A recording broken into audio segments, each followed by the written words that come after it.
Assalamu alaikum, and welcome to Mr.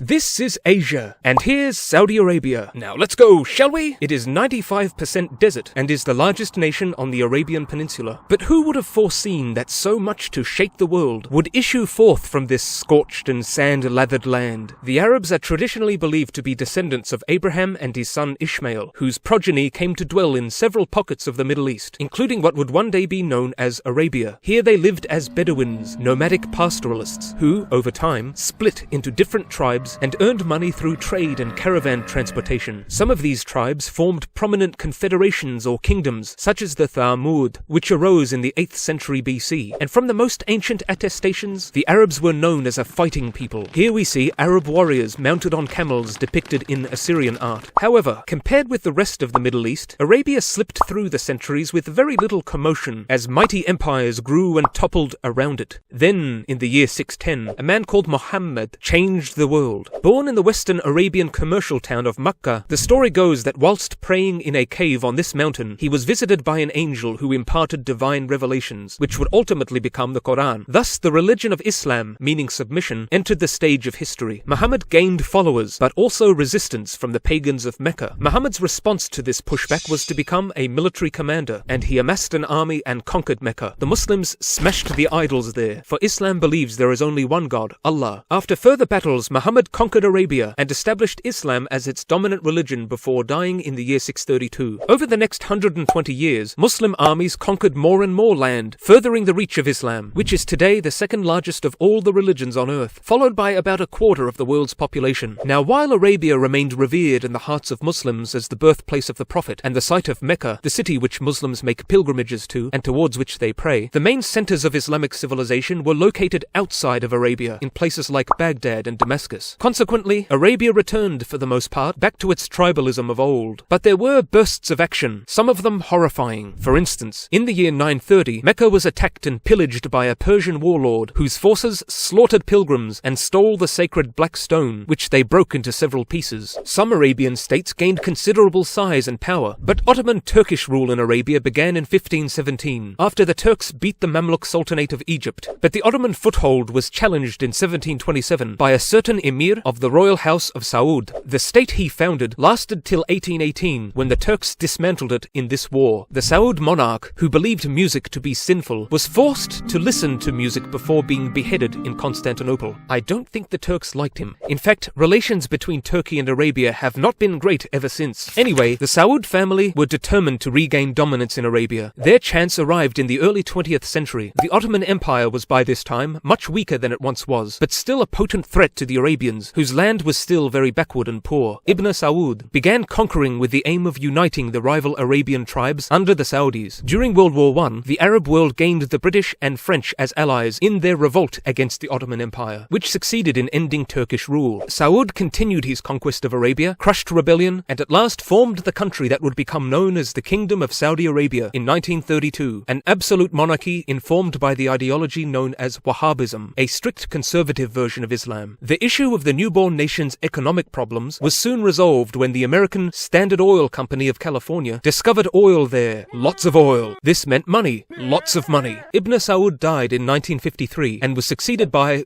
Saud. His reign saw the country finally abolish slavery in 1962, but Saudi Arabia also tumbled into enormous debt, and the king ended up deposed by his brother, Faisal. He tried to balance being pro-America and anti-Israel, and initiated an oil embargo on the Western countries that supported Israel in the Yom Kippur War, thus causing the 1973 oil crisis. He ended up assassinated by his nephew in 1975. A few years later, a gang of militants took over the Grand Mosque of Mecca, protesting the Saudi family and its pro-Western stance. After a battle lasting over 2 weeks, the rebels surrendered and had their heads chopped off in public. The Saudis supported the US in the Gulf War against Iraq, but not in its 2003 invasion. Many citizens of Saudi Arabia still did not like the country's close relationship with the United States, and most of the September 11 terrorists were Saudis. As the years galloped by, the country made several reforms and concessions to modernization. In 2015, Saudi Arabia intervened militarily in Yemen's civil war, the same year it allowed women to vote. vote. In 2017 to 18, women were allowed to drive. While the country is criticized for its human rights record, Saudi Arabia possesses the Middle East's largest economy and a very high level of human development, and also, most importantly, hosts annual beauty contests for camels.